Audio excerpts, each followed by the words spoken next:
ብልጽግና ተአምራዊ ፓርቲ ነው። ብልጽግና በብዙ መንገድ እስካሁን ከነበሩ ፓርቲዎች ይለያል። በሳይዙ፣ በአደረጃጀቱ፣ በእሳቤው፣ በሚያስገኛቸው ውጤቶች፣ በሚኖረው ቆይታ ሁሉ ይለያል። አንደኛ ኢትዮጵያውያንን በሙሉ በሰፈር ሳይከፋፍል አቅፎ የያዘ ብቸኛ ፓርቲ ነው። ሁለተኛ በዚህ ጥቂት ወራት ጊዜ ውስጥ ከጉባኤ በኋላ ባለው እንኳን የነበረው እድገት ጨምሮ ዛሬ 16.3 ሚሊዮን አባል ያለው ፓርቲ ነው።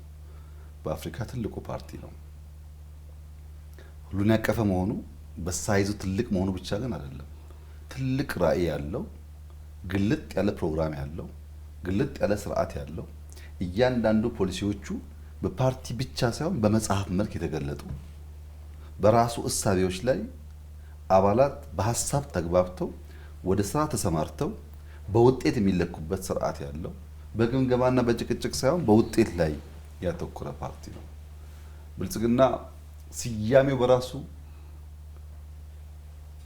መጤን ይኖርበታል። ኢትዮጵያ ውስጥ የነበረው የፓርቲ ስርዓት ስለ ፓርቲው ተክለሰውነት የሚያወራ ስያሜ እንጂ ስለሚያመጣው ውጤት የሚናገር ፓርቲ አልነበረም። የኢትዮጵያ ሰራተኞች ፓርቲ የማን የሰራተኞች የእንትን ብሔር ፓርቲ የሶሻሊስት ንቅናቄ ፓርቲ አይነት የነበረው ድርጅቶቹም ፓርቲዎቹም ወይ በዘር ወይ በሆነ መንገድ ስለነሱ የሚናገሩ እንጂ ስለሚያመጡት ጉዳይ አይናገሩ።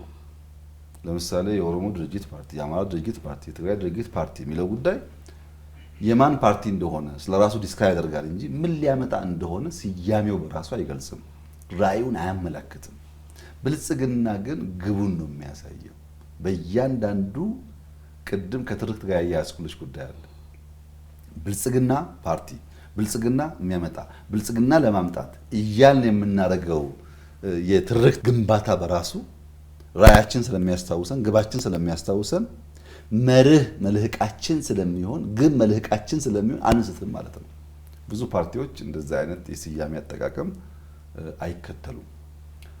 በጣም ክፍት ፓርቲ ነው። ከውጭ ሀገር መጥተው የተቀላቀሉ ሰዎች አሉ። ፓስፖርታቸውን ቀይረው የኛ ፓርቲ አባላት የሆኑ ሰዎች አሉ። የተቃዋሚ ፓርቲ የነበሩ ሰዎች የመንግስታችን አካል የሆኑ አሉ። ከተቃዋሚ ፓርቲ አባላችን የሆኑ ሰዎች አሉ። ክፍት ነው ለወጣቱ፣ በተለያየ ዓለም ላሉ ሰዎች ክፍት የሆነ ፓርቲ ነው።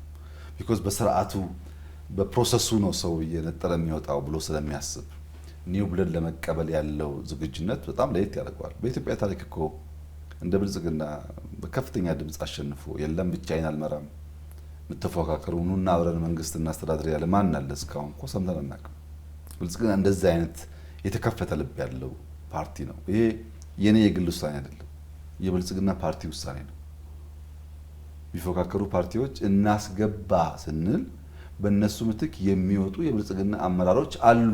እኔ አልወጣሁም፣ ወጥተው ነው እነሱ ይግቡ ያሉት። የነዛ ጀግና የብልጽግና አመራሮች ውሳኔን ጭምር ነው። ይሄ ውጤት የግል ውጤት አይደለም።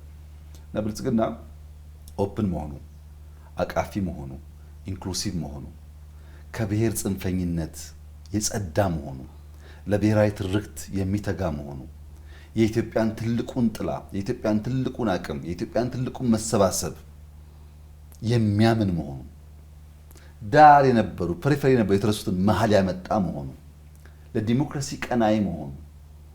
ብልጽግና ተፈጥሮ በሚድህበት ዘመን የተደረገው ምርጫ ሌሎች ፓርቲዎች ተፈጥረው በጣም ብዙ ከቆዩ በኋላ ካደረጉት ምርጫ ይሻላል። ለዲሞክራሲ ቀናይነት አለው፣ አቃፊ ነው፣ ብዙ አባላት አሉት፣ ብዙ አስደማሚ ጉልበት ከጀርባው ይዘዋል።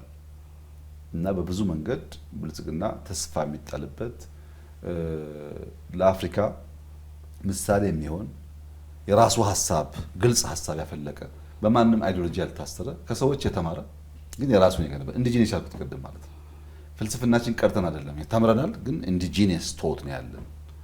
በሀሳቡ፣ በተግባሩ፣ በአደረጃጀቱ፣ በሳይዙ፣ በራእዩ፣ በመጠሪያውም ጭምር ከብዙዎች ፓርቲዎች የተለየና የሚያጓጓ ፓርቲ ነው። የዚህ ፓርቲ አባል ባለሙያዎች በጣም ማዝነልሽ መስራቅ ይቻላል።